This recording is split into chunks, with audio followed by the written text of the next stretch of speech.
வணக்கம். இன்னைக்கும் ஒரு தமிழ் கதை படிக்க போறோம். இந்த தமிழ் கதை இதுவும் நீங்க கேள்விப்பட்டிருப்பீங்க.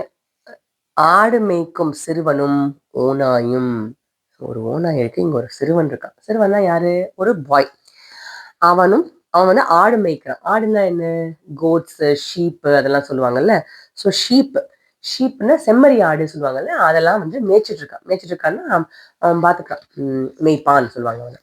அவன் தான் பார்த்துக்கிறான். ஹிஸ் அ ஷெப்பர்ட். ஸோ அவனும் ஒரு ஓநாய். ஓநாய்னா உல்ஃப். அதை பத்தின ஒரு கதை. ஆடு மேய்க்கும் சிறுவனும் ஓநாயும்.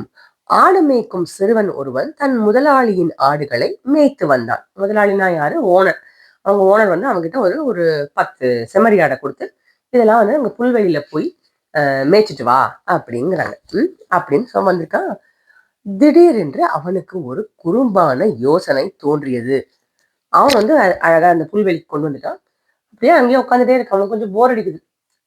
ஆடு என்ன பண்ண போகுது? அங்கங்க உட்காந்து புல்லு சாப்பிட்டுட்டு இருக்க போகுது, மேய்ஞ்சிட்டு இருக்க போது. அப்புறமா அதை அப்படியே வீட்டுக்கு கொண்டு போகணும் ஈவினிங்கா, மாலை நேரத்துலல்ல. அதனால அவனுக்கு கொஞ்சம் போர் அடிக்குது. ஏதோ குறும்புத்தனமா ஏதோ யோசிக்கிறான். என்ன பண்றான்? ஏதோ சீக்கியா ஏதோ பண்ண போறான். அவனுக்கு ஒரு ஐடியா வருது. இங்கே ஒரு ஓநாய் வந்து விட்டது, என்னை காப்பாற்றுங்கள் என்று கத்தினான். என்ன பண்றான்? கத்துறான். இப்ப யாராவது காப்பாத்துங்க, இங்க ஒரு ஓநாய் வந்திருக்கு, என்ன ப்ளீஸ் காப்பாத்துங்க அப்படின்னு கத்துறான். இதை கேட்ட கிராமத்து மக்கள் வியந்தார்கள். அவனுக்கு உதவுவதற்காக புல்வெளிக்கு ஓடினார்கள்.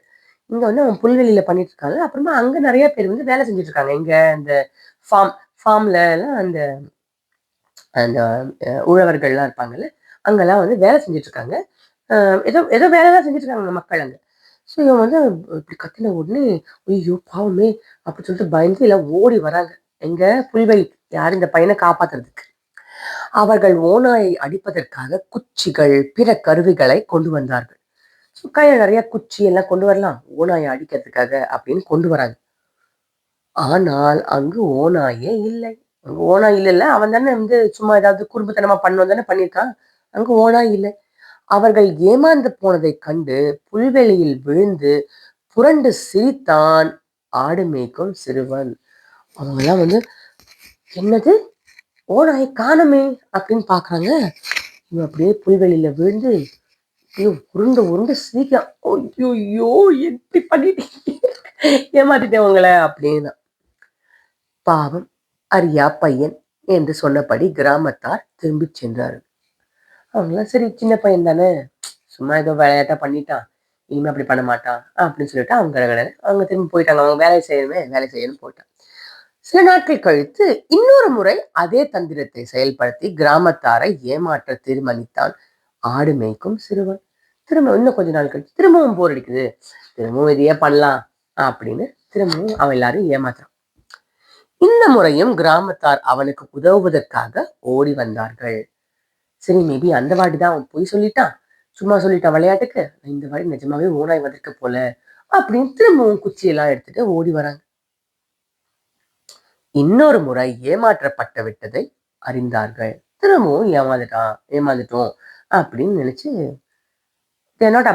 அப்செட், ரொம்ப கோவமா இருக்கும்ல. அவங்க பாட்டுக்கு ஏதோ வேலை செஞ்சுட்டு இருக்காங்க. அந்த வேலையெல்லாம் விட்டுட்டு அவன் இவ்வளவு தூரம் ஓடி வராங்க. பார்த்தா அங்க ஓனாயே இல்லை. அவன் சும்மா விளையாட்டுக்காக பண்ணிட்டு இருக்கான்.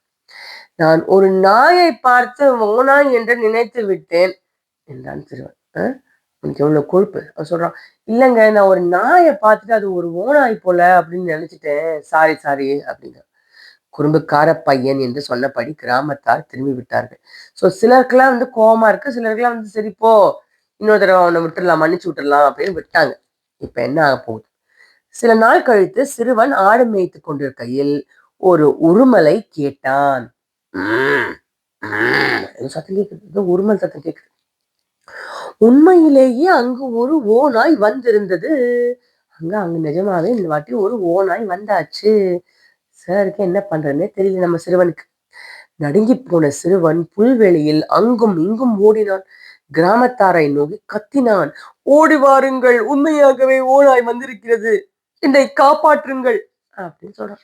இந்த வாட்டி சொல்றான், சார் நான் பொய் சொல்ல சார், ப்ளீஸ் சார், நிஜமாவே ஓனாய் வந்திருக்கு சார், ஹெல்ப் பண்ணுங்கன்னு கத்துறான்.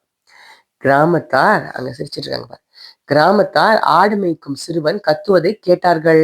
அவன் ஆபத்து இருப்பதாக அவர்கள் நம்பவே இல்லை. சிரித்துவிட்டு சும்மா இருந்து விட்டார்கள். அவன் கத்தி கூப்பிடுறதுலாம் அவங்களுக்கு கேட்குது. அவங்களுக்கு கேட்ட உடனே அவங்க பார்க்குறாங்க. இந்த பையனுக்கு வேற வேலை இல்லை, இப்படிதான் பண்ணுவான் அப்படின்னு சொல்லிட்டு அவங்க வேலையை கண்டினியூ பண்றாங்க. அவன் எப்போதும் போல் சும்மா விளையாடுகிறான் என்று அவர்கள் தங்களுக்குள் சொல்லிக் கொண்டார்கள். அவங்களுக்குள்ள பேசிக்கிறாங்க. அந்த பையனா, அவனுக்கு போர் அடிச்சாலும் நம்மளை ஏமாத்துறதுக்காக இப்படிதான் பண்ணுவான், நம்ம வேலையை கண்டினியூ பண்ணலாம் அப்படின்னு கண்டினியூ பண்ணிட்டு இருக்காங்க. அதான் தொடர்ந்து இருக்காங்க. அஞ்சிய ஆடு மேய்க்கும் சிறுவன் தன் உயிரை காப்பாற்றிக் கொள்ள அங்கிருந்து ஓடிவிட்டான். அந்த ஓநாய் ஓநாய் வந்து எல்லா செம்மறி ஆடு மேலேயும் குதிச்சு சாப்பிட போகுது. இவன் வந்து என்ன, நான் உயிர் பிழைச்சா போறோம் அப்படின்னு சொல்லிட்டு ஓடி போயிட்டான். ஓநாய் அவனுடைய ஆடுகளில் பலவற்றை தின்று விட்டது. ஆகவே அவன் அழுதபடி வீடு திரும்பினான். அங்க எவ்வளவு ஒரு 10 ஆடு இருந்ததுன்னா 10 ஆடுல அது பாட்டுக்கு இஷ்டத்துக்கு அதுக்கு எவ்வளவு ஆடு ஆடு சாப்பிடணும்னு ஆசையா இருக்கும் அவ்வளோத்தையும் சாப்பிட்டுருக்கு அந்த ஓநாய். அதனால அழுதுட்டே வீட்டுக்கு போறான். அவன் 2 முறை பொய் சொன்னதால் உண்மையிலேயே அவன் ஆபத்தில் இருந்தபோது யாரும் அவனை நம்பவில்லை. பொய் சொல்றான்ல, 2-3 தடவை பொய் சொன்னான். அது 3ஆவது தடவை உண்மையாவே நடக்கும்போது அவன் யாருமே ஹெல்ப் பண்ணவே வரல. அந்த படத்தை இதோட கதையோட நீதி என்ன? பொய்யர்கள் உண்மை பேசினாலும் அதை யாரும் நம்ப மாட்டார்கள். தேவையில்லாம பொய் சொல்லக்கூடாது, எல்லாம் உண்மையை பேசி வாழணும். பொய் சொன்னா அப்புறமா என்ன ஆகும்? நாம 2-3 தடவை பொய் சொல்லிட்டு இருந்தோம்னா யாரும் நம்ப மாட்டாங்க. நம்புறதுக்காக வருவாங்க. ஆனா அடுத்த வாட்டி நம்ம உண்மையாவே சொல்லும்போது கூட நம்ப மாட்டாங்க. அவனா எப்பயும் பொய் தான் சொல்லுவான். அதனால பொய் சொல்ல வேண்டாம். Don't lie, be happy. இது மாதிரியே வேற ஏதாவது கதைகள் வேணும்னா கட்டாயமா கமெண்ட்ல போடுங்க. இல்லை உங்க அம்மா அப்பாவை இமெயில் அனுப்ப சொல்லுங்க. அப்புறம் இந்த சேனல் பிடிச்சிருந்ததுன்னா லைக் பண்ணுங்க, சப்ஸ்கிரைப் பண்ணுங்க. நான் உங்களை அடுத்த கதையில சந்திக்கிறேன்.